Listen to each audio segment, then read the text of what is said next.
తెలంగాణ రాష్ట్రం మొత్తానికి ఇప్పటి వరకు కేవలం హైదరాబాద్లోని రాజీవ్ గాంధీ ఇంటర్నేషనల్ ఎయిర్పోర్ట్ మాత్రమే ఉన్న విషయం తెలిసిందే.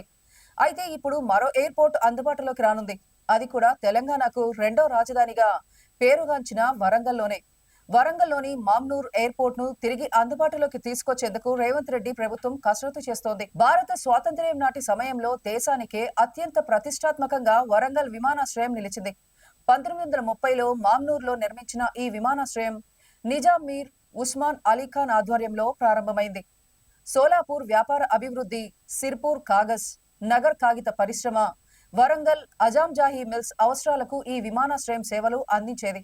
1981 వరకు అనేక మంది ప్రధాన మంత్రులు, రాష్ట్రపతులు తమ పర్యటనల కోసం ఈ విమానాశ్రయాన్ని ఉపయోగించారు.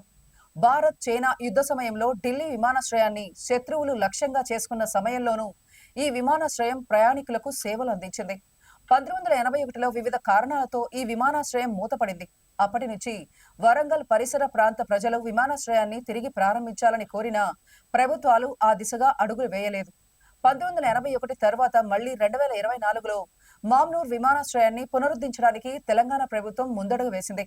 ముఖ్యమంత్రి రేవంత్ రెడ్డి ఆధ్వర్యంలో వరంగల్ అభివృద్ధికి మరింత దృష్టి సారించడంలో భాగంగా మామ్నూర్ విమానాశ్రయ పునరుద్ధరణ ప్రారంభమైంది. నిర్మాణానికి అవసరమైన 949 ఎకరాల స్థలం, అవసరమైతే ప్రభుత్వం 696 ఎకరాలు ఎయిర్పోర్ట్ అథారిటీకి అందుబాటులోకి ఉన్నాయి.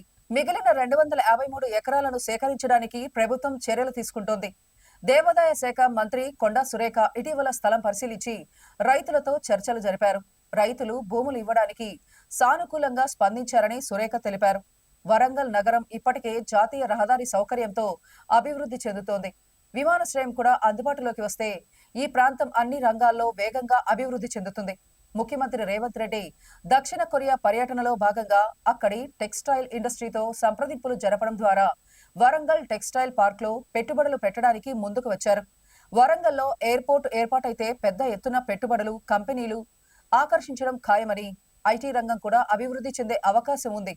ఇది వరంగల్ నగరాన్ని ఒక టూరిజం డెస్టినేషన్ గా మార్చే అవకాశం కనిపిస్తోంది. ఎయిర్పోర్ట్ విస్తరణకు అవసరమైన భూసేకరణ కోసం 205 కోట్లను విడుదల చేస్తూ రాష్ట్ర ప్రభుత్వం జీవో జారీ చేసింది. ఎయిర్పోర్ట్ నిర్మాణానికి సంబంధించిన డిజైన్లతో డిపిఆర్ ను వేగంగా సిద్ధం చేయాలని ఎయిర్పోర్ట్ అథారిటీ R&B శాఖ లేఖ కూడా రాసింది. మామ్నూర్ విమానాశ్రయ నిర్మాణానికి అడ్డంకిగా ఉన్న 150 కిలోమీటర్ల పరిధి ఒప్పందాన్ని GMR సంస్థ విరమించుకుంది.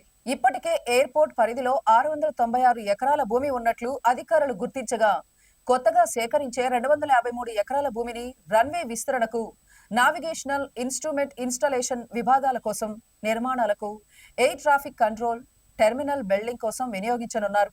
రాజధాని హైదరాబాద్ కు ధీటుగా వరంగల్ నగరాన్ని అభివృద్ధి చేయాలని రేవంత్ రెడ్డి సర్కార్ భావిస్తోంది. ఈ క్రమంలోనే భవిష్యత్తు అవసరాలకు అనుగుణంగా మామ్నూర్ విమానాశ్రయాన్ని వీలైనంత త్వరగా అందుబాటులోకి తీసుకురావాలని వేగంగా అడుగులు వేస్తోంది. మాస్టర్ ప్లాన్ ప్రతి 20 ఏళ్లకు ఒకసారి అవసరాలకు తగ్గట్టుగా తయారు చేయవలసి ఉండగా, గత 52 ఏళ్లుగా వరంగల్ మాస్టర్ ప్లాన్ మార్పుకు నోచుకోలేదు. వరంగల్ నగర రూపురేఖల్లో ఎన్నో మార్పులు రాగా 10 ఏళ్ల క్రితం 2041 విజన్ తో ఒక మాస్టర్ ప్లాన్ రూపొందించారు. మళ్లీ కాంగ్రెస్ ప్రభుత్వం హయాంలో 2050 విజన్ తో మాస్టర్ ప్లాన్ ను రూపొందించారు. ఈ మాస్టర్ ప్లాన్ కు ప్రభుత్వం ఆమోద ముద్ర వేసింది.